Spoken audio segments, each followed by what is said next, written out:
Hello everyone, this is पुरू जनुथरिया। हम complete कर रहे हैं क्लास 11th की पॉलिटिकल साइंस की बुक का नाम है भारत का संविधान, सिद्धांत और व्यवहार। इसका चैप्टर 1 और चैप्टर 2 हम ऑलरेडी कंप्लीट कर चुके हैं। अभी हम डिस्कस कर रहे हैं चैप्टर 3, चुनाव और प्रतिनिधित्व। इससे संबंधित 2 वीडियो ऑलरेडी मैं अपने चैनल पर डाल चुका हूँ। आज हम डिस्कस करने वाले हैं समानुपातिक प्रतिनिधित्व के बारे में कि समानुपातिक प्रतिनिधित्व एक्चुअल में है क्या। तो चलिए आइए इसकी तुलना इजराइल में होने वाले चुनावों से करें, जहां एक बिल्कुल भिन्न चुनाव व्यवस्था का पालन किया जाता है। यानी इजराइल की जो चुनाव व्यवस्था ना बिल्कुल अलग है। समानुपातिक प्रतिनिधित्व का ध्यान रखा या समानुपातिक प्रतिनिधित्व के थ्रू उसका किया जाता है। इजराइल में मतगणना के बाद प्रत्येक पार्टी को संसद में उसी अनुपात में सीटें दे दी जाती हैं जिस अनुपात में उन्हें वोटों में हिस्सा मिलता है। यानी हमारी तरह नहीं है कि वहाँ कितना परसेंट भी वोट मिला हो, लोग कितने भी इंटरेस्टेड हो, कोई मतलब नहीं, जो जीत गया उसी को चुनाव में विजय प्राप्त हुई। ऐसा जो है इजराइल में नहीं है। इजराइल में क्या है कि वहाँ संसद में अनुपात में सीटें दी जाती हैं। किस अनुपात में देंगे कि जिस पार्टी को जितना वोट मिला है उस अनुपात में दी जाएगी। ठीक है, आगे हम बॉक्स देखेंगे, उसको रीड करेंगे।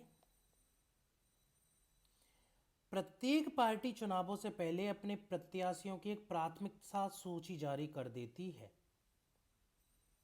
यानी जिस जिस पार्टी से लोग जो जो चुनाव लड़ेंगे वो अपने प्रत्याशियों की एक प्राथमिक सूची जारी कर देगी और अपने उतने प्रत्याशियों को उस प्राथमिकता सूची से चुन लेती है। जितनी सीटों का कोटा उसे दिया जाता है, भाई जितनी सीटों का कोटा उसे मिलेगा उतनी प्रत्याशियों को उस प्राथमिकता सूची से चुन लेगा। यानी कि पहले एक सूची जारी हुई, प्राथमिकता सूची। अब बाद में जितनी सीटों का कोटा मिला, जैसे 50 का मिला, तो उन प्राथमिकता सूची में से चुन लेगी वो। चुनावों की इस व्यवस्था को समानुपातिक प्रतिनिधित्व प्रणाली कहते हैं। चुनाव की जो प्रोसेस है इसको क्या कहेंगे? समानुपातिक प्रतिनिधित्व प्रणाली। इस प्रणाली में किसी पार्टी को उतने ही प्रतिशत सीटें मिलती हैं जितने प्रतिशत उसे वोट मिले हैं। यानी उसे उतनी सीटें तो मिलनी है जितने परसेंट उसको वोट मिले हैं। अगर कम वोट मिले हैं तो कम सीटें मिलेंगी और ज़्यादा वोट मिले हैं तो ज़्यादा सीटें मिलेंगी।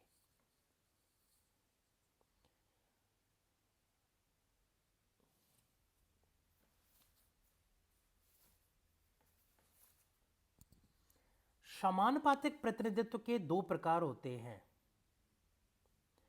कुछ देशों जैसे इजराइल या नीदरलैंड में पूरे देश को एक निर्वाचन क्षेत्र माना जाता है। यानी इजराइल हो गया और नीदरलैंड हो गया, उसमें पूरे देश को निर्वाचन क्षेत्र माना जाता है और प्रत्येक पार्टी को राष्ट्रीय चुनावों में प्राप्त वोटों के अनुपात में सीटें दे दी जाती हैं। क्लियर? दूसरा तरीका कैसा है? अर्जेंटीना और पुर्तगाल का। यहां क्या होता है, पूरे देश को बहुसदस्यीय निर्वाचन क्षेत्रों में बांट दिया जाता है। तो जो प्रत्येक पार्टी होती है वो प्रत्येक निर्वाचन क्षेत्र के लिए अपने प्रत्याशियों की सूची जारी करती है। इसमें उतने ही नाम होते हैं जितने प्रत्याशियों को उस निर्वाचन क्षेत्र से चुना जाना होता है। यानी उतने ही नाम होते हैं जितना उस निर्वाचन क्षेत्र में स्पेस है। स्पेस कंडीशन जितने कैंडिडेट चुने जाने। इन दोनों ही रूपों में मतदाता राजनीतिक दलों को वोट देते हैं, ना कि उनके प्रत्याशियों को। यानी किसको वोट मिलेंगे? दल को, प्रत्याशियों को नहीं मिलेंगे। एक पार्टी को किसी निर्वाचन क्षेत्र में जितने मत प्राप्त होते हैं उसी आधार पर उसे उस निर्वाचन क्षेत्र में सीटें दे दी जाती हैं। भाई देखो, अगर हम बात करें इजराइल और नीदरलैंड की, तो वहां क्या हो रहा है कि पूरे देश में एक साथ चुनाव हो रहे हैं, कितनी सीटों की ज़रूरत है, उसी हिसाब से किसी पार्टी को वोट मिलेंगे और जितने परसेंट उस पार्टी को वोट मिले उतने कैंडिडेटों को चुन लिया जाएगा। अगर हम अर्जेंटीना और पुर्तगाल की बात करें, सॉरी, अर्जेंटीना और पुर्तगाल की बात करें, तो इसमें क्या होता है कि अलग अलग संसदीय क्षेत्र होते हैं। उन संसदीय क्षेत्रों से जितने लोगों को चुना जाना है तो वो पार्टियां जो है उतनी लिस्ट जारी करेंगी। जितने लोगों को जितना परसेंट चुनाव देना होगा, क्या बोल रहे हैं, यानी किसी पार्टी को कितना परसेंट वोट मिलता है उस हिसाब से उसको उतनी सीटें दे दी जाएंगी। अब वो पार्टी डिसाइड करेगी कि किसको क्या देना है। क्लियर? इससे फर्क नहीं पड़ रहा कि कौन सा कैंडिडेट जीता, क्या जीता, कैसे कैसे नहीं, पार्टी को सीधा वोट मिलेगा। पार्टी को कितना परसेंट वोट मिला, जितना परसेंट वोट मिला उतने उसके कैंडिडेट ले लिए जाएंगे, बस बात खत्म। अतः किसी निर्वाचन क्षेत्र के प्रतिनिधि वास्तव में राजनीतिक दलों के प्रतिनिधि होते हैं। भाई किसी क्षेत्र का प्रतिनिधि है वो, है ना, वास्तव में क्या होता है, वो राजनीतिक दल के प्रतिनिधि होते हैं।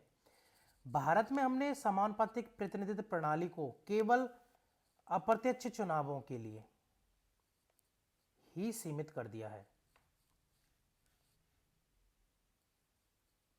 यानी भारत में जो समानुपातिक प्रतिनिधित्व प्रणाली है वो होती है, लेकिन किस में होती है, इनडायरेक्ट जो चुनाव होते हैं उसमें। डायरेक्ट चुनाव में जो है समानुपातिक प्रतिनिधित्व प्रणाली नहीं होती। हमारा संविधान राष्ट्रपति, उपराष्ट्रपति, राज्यसभा और विधान परिषदों के चुनाव के लिए समानुपातिक प्रतिनिधित्व प्रणाली का एक तीसरा और जटिल स्वरूप प्रस्तावित करता है। क्योंकि पार्टियों से डायरेक्टली चुन के आते हैं ना राज्यसभा जो सदस्य, कि किसी पार्टी को कितने परसेंट वोट मिले उस हिसाब से राज्यसभा में उसके कैंडिडेट होंगे। ये तो सब आपको पता ही है। किस आधार पर होता है, समानुपातिक प्रतिनिधित्व प्रणाली के आधार पर होता है। तो चलिए फिलहाल के लिए इतना ही। अगली वीडियो में हम चर्चा करेंगे इसके बारे में, इजराइल में समानुपातिक प्रतिनिधित्व जो होता है वो किस प्रकार से होता है। क्लियर? एक टेबल दे रखी है, फिर उसके बाद एक अगली वीडियो में हम डिस्कस करेंगे इसको, शॉर्ट्स वीडियो में, छोटी वीडियो में ना, शॉर्ट का मतलब छोटी वीडियो में, 5-10 मिनट में हो जाएगा। तो चलिए फिलहाल के लिए इतना ही, आगे फिर आएंगे आपके लिए एक नई वीडियो लेकर, तब तक के लिए थैंक यू।